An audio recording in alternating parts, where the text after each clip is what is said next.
नमस्ते साथियों, आज की इस ऑनलाइन क्लास में हम एफ ब्लॉक के बारे में बात करेंगे। उससे पहले आपको बता दूं कि हमने अपनी पिछली 3-4 दिन की ऑनलाइन क्लास में आवर्त सारणी को हम कैसे बनाते हैं वो मैंने आपको बताया था, जिससे आप आवर्त सारणी बिल्कुल अच्छे तरीके से बनाना सीख सको। उसके बाद मैंने एक एक ब्लॉक, एस ब्लॉक में कौन कौन से तत्व आते हैं उनके बारे में बात की थी। फिर आपको पी ब्लॉक और डी ब्लॉक के बारे में भी मैंने डिटेल से आपको बता दिया था, क्योंकि खासकर पी ब्लॉक, डी ब्लॉक और एफ ब्लॉक हम 11th में तो आवर्त सारणी में पढ़ते हैं, लेकिन 12th क्लास के अंदर कक्षा 12 में ये चैप्टर के रूप में है। वहाँ तो हमें यहाँ उनके एक एक तत्व का नाम भी याद होना चाहिए। इसलिए हमारा फोकस है कि जो चीज़ें अपने 12th क्लास में है उसको जब हम 11th क्लास में पढ़ें तो थोड़ा अच्छे तरीके से पढ़ लें, जिससे 12th में अपने को थोड़ा सा मेहनत कम करनी पड़े। तो क्लास स्टार्ट करते उससे पहले ये आपका अपना चैनल है, सब्सक्राइब ज़रूर कर देना और बेल वाले आइकॉन पे समझ गया। अब आगे आते हैं अपने टॉपिक पे कि आज का टॉपिक अपना स्टार्ट होता है। सबसे पहले मैं ये लिखता हूँ एफ ब्लॉक। कौन सा ब्लॉक है बेटा? एफ ब्लॉक, ठीक है। अब सबसे विशेष बात की इस एफ ब्लॉक की हम बात करें तो परिभाषा तो आपकी यही हो जाएगी कि वे तत्व जिनका अंतिम इलेक्ट्रॉन किस में प्रवेश करता है, एफ उपकोष में प्रवेश करता है, उसे एफ ब्लॉक तत्व कहते हैं। तो यहाँ लिख दूँ मैं कि अगर हम इसके स्टार्ट करना चाहें तो कि वे तत्व जिनका अंतिम इलेक्ट्रॉन, वे तत्व जिनका अंतिम इलेक्ट्रॉन एफ उपकोष में प्रवेश करता है या भरा जाता है, वे तत्व जिनका अंतिम इलेक्ट्रॉन एफ उपकोष में भरा जाता है या प्रवेश करता है, उन्हें एफ ब्लॉक के तत्व कहते हैं। और आप सब जानते हो कि एफ ब्लॉक को हमने आवर्त सारणी जो बनाई है उसके नीचे अलग से 2 पंक्तियों के रूप में रिप्रेजेंट किया है। और एफ ब्लॉक के लिए मैं एक चीज़ बता दूं कि जैसे आपने डी ब्लॉक था, डी ब्लॉक को आपने क्या नाम दिया था? संक्रमण तत्व। तो एफ ब्लॉक होते हैं वो डी ब्लॉक के तत्वों के मध्य स्थित होते हैं। अभी बताऊंगा किस प्रकार से। तो जो एफ ब्लॉक होता है वो डी ब्लॉक के मध्य स्थित होता है। इस कारण से एफ ब्लॉक के तत्वों को, किसको? एफ ब्लॉक के तत्वों को हम आंतरिक संक्रमण तत्व, इंटरनल ट्रांजिशन एलिमेंट कहते हैं। ए ब्लॉक के तत्वों को हम क्या बोल सकते हैं? आंतरिक संक्रमण तत्व। इसके बाद अगर हम समझना चाहें कि एफ ब्लॉक का सामान्य, एफ ब्लॉक का सामान्य इलेक्ट्रॉनिक विन्यास, एफ ब्लॉक का सामान्य इलेक्ट्रॉनिक विन्यास तो क्या होता है? इसका ये होगा N-2 F 1 से 14 N-1 D1 और NS2। यहाँ 1 भी हो सकता है, 0 या 1 में से होता है। यह होता है एफ ब्लॉक का सामान्य इलेक्ट्रॉनिक विन्यास। तो एफ ब्लॉक के सामान्य इलेक्ट्रॉनिक विन्यास की बात करें तो याद रखना N-2 F 1 से 14 N-1 D 0 या 1 और NS2। अब यहाँ से मैं एक चीज़ बताना चाहूँगा कि देखा जाए तो ये NS का मतलब ये सबसे भारी कोष है। कौन सा कोष है? भारी कोष है। इसको देखा जाए तो उससे एक अंदर वाला कोष डी ब्लॉक में मैंने इसको क्या नाम दिया था अगर आपको याद हो तो? उपांत्य कोष। और ये उसके एक अंदर वाला ओर, तो इसको बोलते हैं पूर्व उपांत्य कोष। तो यहाँ से आपको माइंड में एक बात याद करनी कि एफ ब्लॉक के तत्व में बाहरी 3 कोष कौन कौन से, ये तो हो गया सबसे बाहरी कोष, या यहाँ लिख दो कौन सा कोष, यह तो हो गया बाहरी कोष। बाहरी कोष के अंदर वाला उपांत्य कोष और उसके अंदर वाला पूर्व उपांत्य कोष, ये तीनों के तीनों कोष क्या भरे होते हैं, अपूर्ण होते हैं, पूर्ण भरे हुए नहीं होते। तो फिर कह सकते हैं कि ए ब्लॉक के तत्वों में बाहरी जो 3 कोष होते हैं वो तीनों के तीनों अपूर्ण होते हैं, जिनके लिए हम क्या बोलते हैं, बाहरी कोष, उससे अंदर वाला उपांत्य कोष और उसके अंदर पूर्व उपांत्य कोष। अब सबसे बड़ी बात करें कि जो एफ ब्लॉक है, किसकी बात करें, एफ ब्लॉक। तो जो एफ ब्लॉक है उसको हमने 2 श्रेणियों में डिवाइड किया है। अगर आपसे क्वेश्चन कभी ये पूछ लिया जाए कि एफ ब्लॉक के तत्व आवर्त सारणी में कौन से वर्ग में स्थित है, फिर से रिपीट कर रहा हूँ कि एफ ब्लॉक के तत्व आवर्त सारणी में कौन से वर्ग में स्थित है, तब आपका आंसर क्या होगा कि सीधी बात है कि ए ब्लॉक को हमने अलग से 2 पंक्तियों में लिखा है, लेकिन एफ ब्लॉक के तत्वों को हम वर्ग 3 के तत्व मानते हैं। किसके, वर्ग 3 के। एफ ब्लॉक के तत्वों को कौन से वर्ग के तत्व मानते हैं, वर्ग 3 के। तो आवर्त सारणी का सबसे बड़ा वर्ग कौन सा हो जाएगा, वर्ग 3। कौन सा, वर्ग 3। तो एफ ब्लॉक को हम कौन से वर्ग में मानेंगे, वर्ग 3 में। अब इस एफ ब्लॉक को हमने 2 श्रेणियों में डिवाइड किया। एक को हमने नाम दिया लेंथेनाइट श्रेणी और एक को नाम दिया एक्टिनाइट श्रेणी। क्या होती है, इनको हमें कैसे याद करना, उसके बारे में बात करेंगे। उससे पहले आप इसका स्क्रीनशॉट ले लें, फिर हम आगे बात करते हैं। तो अब देखो यहाँ से हम आगे बात करें। इसके बाद एफ ब्लॉक को की श्रेणियों की बात करें तो इसको हमें कैसे समझना है, कैसे याद करना है, वो आप यहाँ पर समझें कि ये आपका मैंने क्या लिखा, एफ ब्लॉक। इस एफ ब्लॉक के अंदर 2 श्रेणियाँ आती है। एक श्रेणी को हम बोलते हैं लेंथेनॉइड श्रेणी, या इस श्रेणी को हम क्या बोल सकते हैं, 4F श्रेणी। दूसरी श्रेणी होती है वो होती है एक्टिनॉइड श्रेणी, जिसको हम बोलते हैं 5F श्रेणी। तो एफ ब्लॉक तत्वों को कितनी श्रेणियों में डिवाइड किया गया है, 2 श्रेणियों में, लेंथेनाइड श्रेणी और एक्टिनाइड श्रेणी। हम इनके बारे में बात करें तो देखो, अब हम आगे बात करें तो यहाँ से आप समझने की कोशिश करना कि एफ ब्लॉक को हमने 2 श्रेणियों में डिवाइड किया, लेंथेनाइड श्रेणी, एक्टिनाइड श्रेणी। लेंथेनाइड श्रेणी का अंतिम इलेक्ट्रॉन 4F उपकोष में आता है, इस कारण से क्या नाम दिया, 4F श्रेणी। एक्टिनाइड उसके नीचे होती है, एक कदम आगे होती है, इस कारण से क्या नाम हो गया, 5S श्रेणी। अब सबसे पहले बात तो आपके माइंड में ये क्लियर कर लेना कि जो लेंथेनाइड श्रेणी है वो परमाणु क्रमांक 57 लेंथेनम तत्व के बाद स्टार्ट होती है। किसके बाद, लेंथेनम तत्व के बाद। तो इस कारण से इसको क्या नाम दिया गया, लेंथेनॉइड श्रेणी। तो ये लेंथेनॉइड श्रेणी कहाँ से शुरू होती है, तो याद कर लेना, परमाणु क्रमांक 58 CE सीरियम से 71 Lu ल्यूटेशियम तक होती है।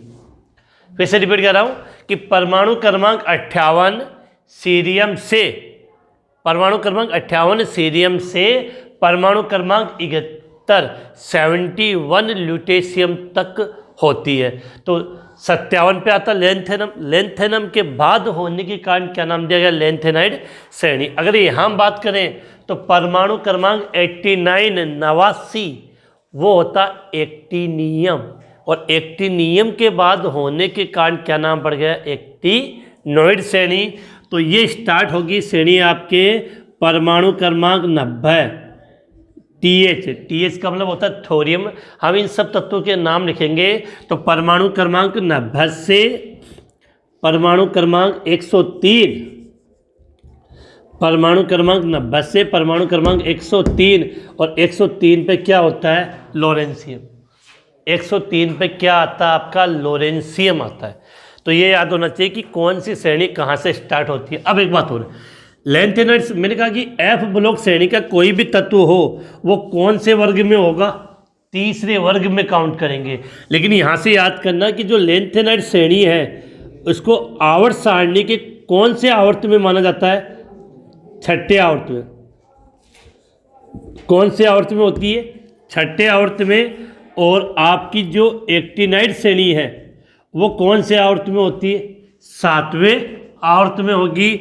वर्ग दोनों के लिए कॉमन है, ये भी तीसरे वर्ग में होगा और इसको भी तीसरे वर्ग में काउंट किया जाता है।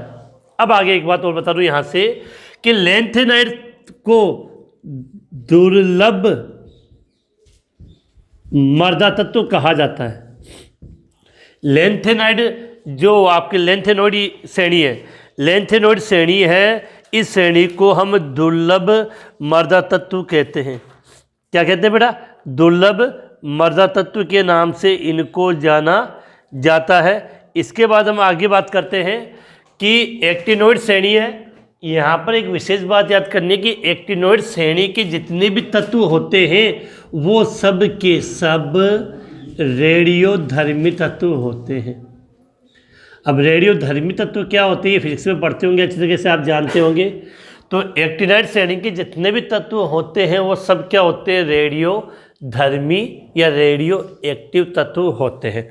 अब यहाँ से मैं दो चीज़ें आपके लिए और एक इम्पोर्टेंट बात बता दूँ कि यहीं लिख लेते हैं, बहुत काम की चीज़ है कि इसी श्रेणी में परमाणु क्रमांक 92 को हम क्या लिखते हैं? यू पे आता है यूरेनियम। 92 यूरेनियम।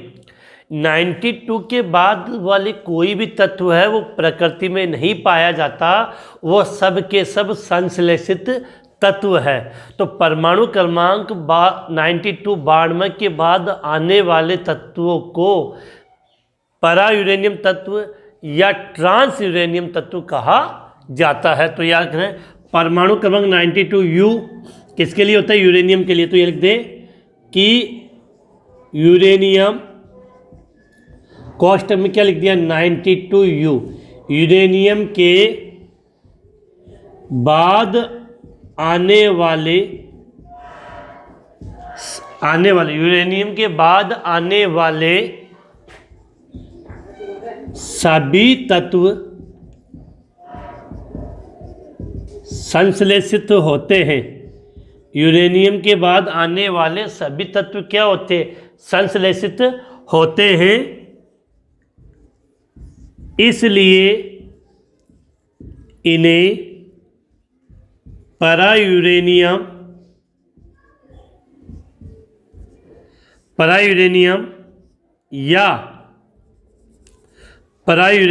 या ट्रांस यूरेनियम या फिर एक क्वेश्चन बोलते हैं अति भारी तत्व कहते हैं। परा यूरेनियम तत्व, ट्रांस यूरेनियम तत्व या अति भारी तत्व कहते हैं। तो यहाँ से आप ये चीज़ें याद कर सकते हो। इसके अलावा एक बात और बता दूं कि एफ ब्लॉक में जितने भी तत्व होते हैं वो सब क्या होती है? आपकी धातुएं होती हैं। एफ ब्लॉक में जितने भी तत्व होते हैं वो सब क्या होती है? आपकी धातुएं होती है। तो ये मैंने आपके सामने लिख दिया है, आप इसका स्क्रीनशॉट ले लें, उसके बाद हम आगे बात करते हैं।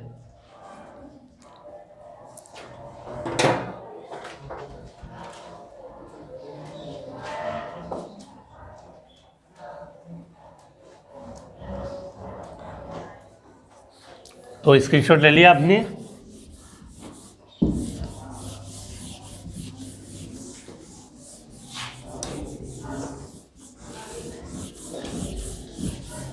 इसके बाद अब हम आगे बात करें कि अब हमें इस पर आगे कैसे पढ़ना है और सबसे बड़ी बात, सबसे मुश्किल काम होता है आवर्त सारणी में लैंथेनाइड और एक्टिनाइड तत्वों के नाम याद करना। तो मैं तरीका बता रहा हूँ, उससे याद करने की कोशिश करेंगे। 1-2 बार पढ़ोगे तो बिल्कुल आपको याद हो जाएगा। अब देखो, सबसे पहले हम लैंथेनाइड श्रेणी के तत्वों को कैसे याद करेंगे। तो यहाँ पर एक बात सुन लेना कि जब भी लैंथेनाइड श्रेणी की बात करते हैं तो हम लैंथेनम तत्व को भी पढ़ लेते हैं, क्योंकि लैंथेनाइड श्रेणी लैंथेनम के बाद आती है और लैंथेनम तत्व के काफ़ी गुण उनके साथ मैच करते हैं। इस कारण से जब भी हम लैंथेनाइड श्रेणी का अध्ययन करते हैं, तो लैंथेनम तत्व का अध्ययन करेंगे। तो अब बेड़ा सीधी बात है कि 14 तत्व है, 14 और एक लैंथेनम, कुल 15 तत्व हो गए। अब 15 तत्वों को एक साथ एक लाइन में लिखकर याद करना थोड़ा सा मुश्किल होता है, फिर भी हम कोशिश करते हैं। पूरे शब्द एक तरफ नहीं आएंगे तो आधे इधर लिख कर हम इसको एक साथ कर लेंगे। तो यहाँ से मैं स्टार्ट कर रहा हूँ कि हमें याद कैसे करना है। सबसे पहली बात तो याद ये क्लियर होनी चाहिए कि हम बात किसकी कर रहे हैं, लैंथेनॉइड श्रेणी। क्या लिखा है, लैंथेनॉइड श्रेणी लिखी है। तो इस तत्व की हम बात करें तो इसको याद करने के लिए हम क्या लिख रहे हैं, यहाँ से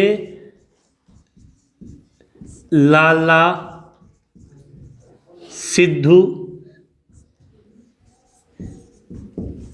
प्रमोद, नंदू, प्रेम, सेम, यूरोप के गुंडे हैं। क्या लिखा है, लाला, सिद्धू, प्रमोद, नंदू। फिर से रिपीट, लाला, सिद्धू, प्रमोद, नंदू, प्रेम, सेम, यूरोप के गुंडे हैं। अब पूरा तो आएगा नहीं, इसलिए आधा हम इधर कर लेते हैं। गुंडे हैं जो ट्यूब ऑफ डाई से, क्या लिखा है, जो ट्यूब ऑफ डाई से होकर इराक के तमाम युवाओं को लूटते हैं। क्या लिखा है, लूटते हैं। तो ऐप लोग को याद करने का तरीका हम क्या लिख रहे हैं, लाला, सिद्धू, प्रमोद, नंदू, प्रेम, सेम, यूरोप के गुंडे हैं। लाला, सिद्धू, प्रमोद, नंदू, प्रेम, सेम, यूरोप के गुंडे हैं जो ट्यूब ऑफ डाई से होकर इराक के तमाम युवाओं को लूटते, जो ट्यूब ऑफ डाई से होकर इराक के तमाम युवाओं को लूटते हैं। तो अब यहाँ से हम इनका लिखना स्टार्ट करते हैं। तो जो बड़ा प्रतीक में लिखना चाहिए, तो लाला ये लैंथेनम के लिए आता है, LA, तो यहाँ लिख दिया लैंथेनम। सिद्धू से CE, सीरियम। फिर एक नाम आता है प्रेजियो डाइमियम, बड़ा नाम ही टफ है, प्रेजियो डाइमियम, PR। फिर नियो डाइमियम, ND। फिर होता है आपका प्रोमेथियम का PM। फिर सैमेरियम, SM। Europium, EU। और गैल्डोलिनियम, GD।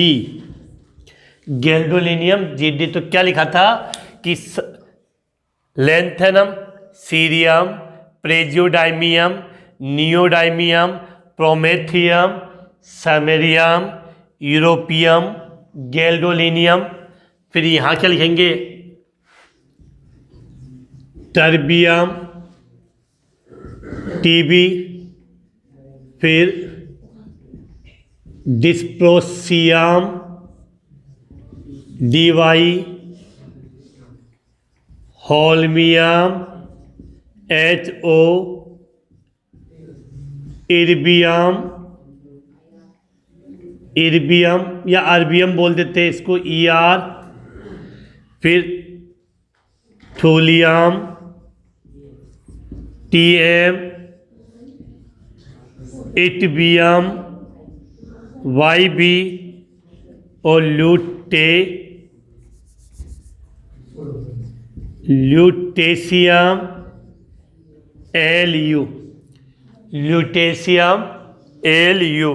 तो इन तत्वों को हमें याद करना है। तो याद करते समय हमें किन बातों का ध्यान देना है, अब वो सुन लो आप कि लाला, पहली बात तो लैंथेनाइड श्रेणी की बात कर रहे हैं जो परमाणु क्रमांक 58 से 71 ल्यूटेशियम तक होती है। लैंथेनम का भी साथ में हम अध्ययन कर लेते हैं। तो इसके लिए हमें बातें जो याद करनी है वो क्या थी कि लाला, सिद्धू, प्रमोद, नंदू, पेम, सेम यूरोप के गुंडे हैं जो ट्यूब ऑफ डाई से होकर इराक के तमाम युवाओं को लूटते हैं।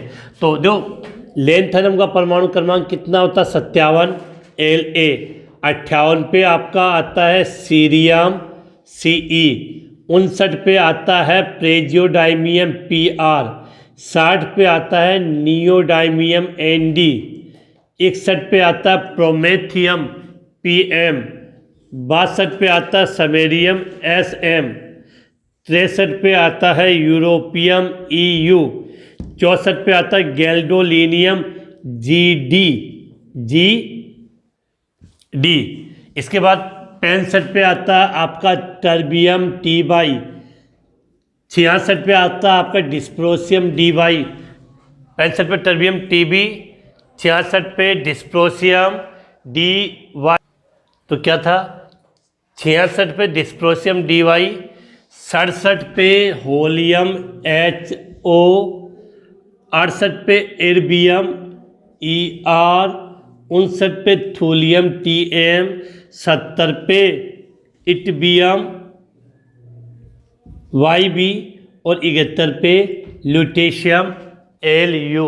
तो ये हमने लैंथेनाइड श्रेणी के तत्व लिखे हैं जो हमें याद करने हैं, क्योंकि इनके बिना अपने आगे वाले जब 12th क्लास में पढ़ेंगे तो हमें का नाम याद होना चाहिए। फिर से रिपीट कर रहा हूँ, लाइन अगर याद है तो फिर कोई प्रॉब्लम ही नहीं है। इससे बिल्कुल अगर आपने ये शब्द लिख लिए जो तरीका मैंने बताया था तो फटाफट आपके सबके प्रत्येक लिख लोगे। जैसे मैं यहाँ लिख रहा हूँ कि जैसे लाला, सिद्धू, प्रमोद, नंदू, पेम, सेम यूरोप के गुंडे हैं जो ट्यूब ऑफ डाई से होकर इराक के तमाम युवाओं को लूटते हैं। तो अगर आपको ये लाइनें मैंने बोली है वो याद है तो इनके प्रतीक लिखने में कोई प्रॉब्लम नहीं आएगी। और आपने अगर इनका प्रतीक लिख लिया तो इनके नाम लिखने में भी आपको किसी भी प्रकार से कोई परेशानी नहीं होगी।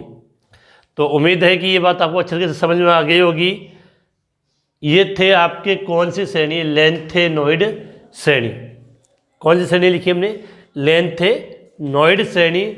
इसके बाद अब हम बात करते हैं एक्टिनोइड श्रेणी। तो पहले आप इसका स्क्रीनशॉट ले लें, उसके बाद हम आगे बात करते हैं। तो ये तो थी आपके ए ब्लॉक की लैंथेनोइड श्रेणी। इसके बाद अगले वाली श्रेणी की बात करते हैं। तो बेटा इसको बार बार लिखोगे तब जाके याद होगा। नाम इतने टफ है कि इजीली एक बार में पढ़ने से आपको याद नहीं होंगे। तो लाइन क्या थी, लाला, सिद्धू, प्रमोद, नंदू, पेम, सेम यूरोप के गुंडे हैं जो ट्यूब ऑफ डाई से होकर इराक के तमाम युवाओं को लूटते हैं। और आपको अगर किसी और तरीके से याद है, अगर आपको किसी और तरीके से याद है तो कमेंट्स में आप ज़रूर बता देना। अब हम बात करते हैं बेटा इसके बाद कौन सी, एक्टिनोइड श्रेणी।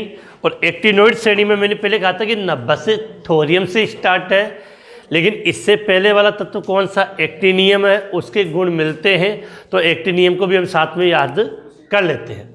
तो देखो यहाँ पे जो नेक्स्ट आपकी श्रेणी स्टार्ट होती है वो मैंने लिखा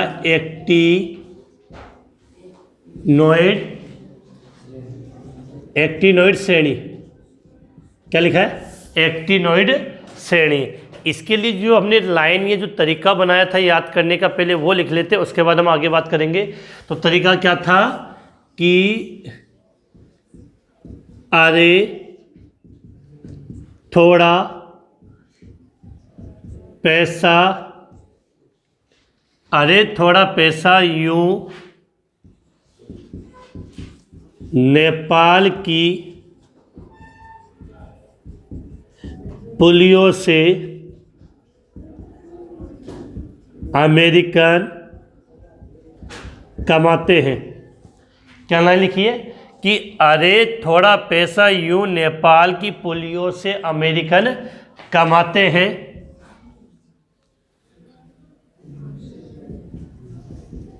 बेकार काफिले इस फेमस मंदिर में नौकर बनकर लड़ते हैं, डिशम डिशम करते हैं। तो क्या लाइन था कि बेकार काफिले इस फेमस मंदिर में, बेकार काफिले इस फेमस मंदिर में नौकर बन के लड़ते हैं।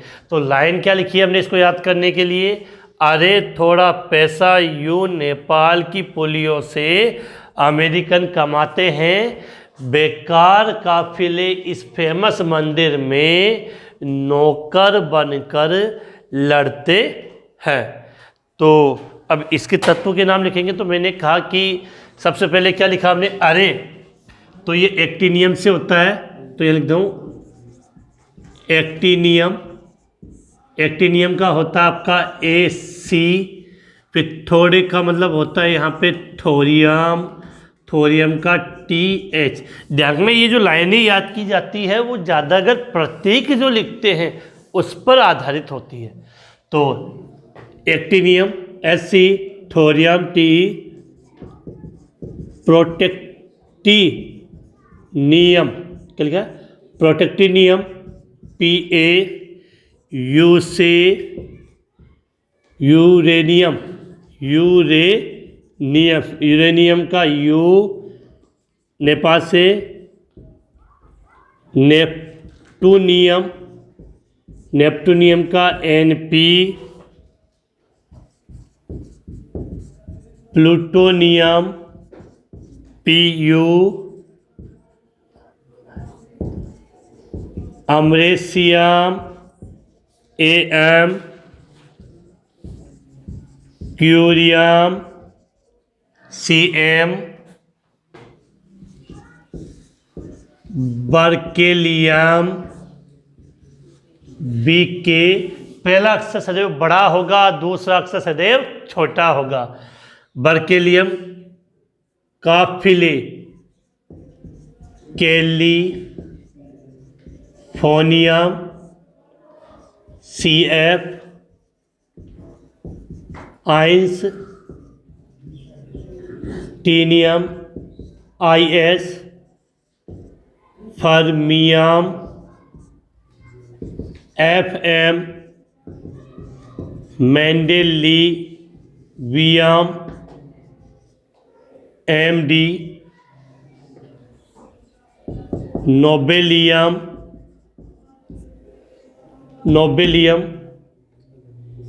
NO, lawrencium LR। तो ये मैंने आपके तत्व लिख दिए हैं। एक्टिनियम का परमाणु क्रमांक 89, लॉरेंसियम का परमाणु क्रमांक कितना होता है 103। फिर से हम एक बार रिपीट करते फिर आगे बात करते हैं कि लाइन क्या लिखी थी हमने, अरे थोड़ा पैसा यूं नेपाल की पुलियों से अमेरिकन कमाते हैं, बेकार काफिले इस फेमस मंदिर में नौकर बनकर लड़ते हैं। ये लिख दिया। अब देखो आगे बात करें। इसके बाद अगर आप समझना चाहो तो क्या था कि देखो एक्टिनियम होता है 89 actinium SC, 90 thorium TH, 91 protactinium PA, 91 protactinium PA, 92 फिर से लिख रहा हूँ यहाँ पे 92 uranium U, 93 नेप्टूनियम NP, नेप्टूनियम NP, 94 plutonium PU, 94 plutonium PU, फिर 95 अमरेशियम AM, 95 अमरेशियम AM, फिर 96 क्यूरियम CM, 96 क्यूरियम CM, फिर 97 berkelium BK, 97 berkelium BK, 98 californium CF, 98 californium CF, फिर 99 आइंस्टीनियम IS, फिर फर्मियम होता है, फर्मियम FM 100 पे फर्मियम FM 100, मेंडेलियम 101 पर मेंडेलिवियम MD, 102 पर नोबेलियम लोरेंसियम और 103 पे लोरेंसियम LR। तो ये हमने इन तत्वों के नाम लिख दिए हैं और ये आपको याद करने हैं। इनके नाम बोलने में काफ़ी परेशानियां आती है। एक बेटा ये आइंस्टीनियम का जो परमाणु क्रमांक होता है वो IE नहीं ES होता है। यहाँ आप चेंज कर लेना इसको ES। आइंस्टीनियम जो हम लिखते हैं वो IS ना होकर क्या होता है ES। काफ़ी कन्फ्यूजन होता है इनको याद करने के लिए, तो यहाँ पे लिखा आइंस्टीनियम ES। इसके बाद हम आगे बात कर लेते हैं कि परमाणु क्रमांक 90 से 103 एक्टिनाइड श्रेणी होती है। तत्व थे आपके actinium, thorium, protactinium, uranium, neptunium, plutonium, americium, curium, berkelium, californium, einsteinium, fermium, mendelevium, nobelium और लोरेंसियम। तो ये कौन सी श्रेणी थी आपकी? एक्टिनाइड श्रेणी। तो इस प्रकार से आपने आवर्त सारणी में जितने श्रेणियाँ ब्लॉक थे, S block, P block, D block और F ब्लॉक, वो चारों मैंने आपको याद करवा दिए। अब देखो इन चारों को लिखेंगे कैसे, इन चारों को हम लिखेंगे कैसे, तो उससे पहले आप इसका एक स्क्रीनशॉट ले लें, उसके बाद हम आगे बात करते हैं। अब देखो ये इतना लिखने के बाद, इतना टाइम देने के बाद अपना मेन मतलब है कि हमें ये कि लाइन टू लाइन अगर याद नहीं किया हमने तो फिर इसका कोई फ़ायदा नहीं है। अब देखो अगर आपको समझना है, इसको ढंग से याद करना है, तो आपको एकदम बात ये क्लियर होनी चाहिए कि सबसे पहले बात तो कि F ब्लॉक होगा। F ब्लॉक में कितनी 2 श्रेणियाँ होती है और इनको हम कितने हिस्सों में डिवाइड करते हैं?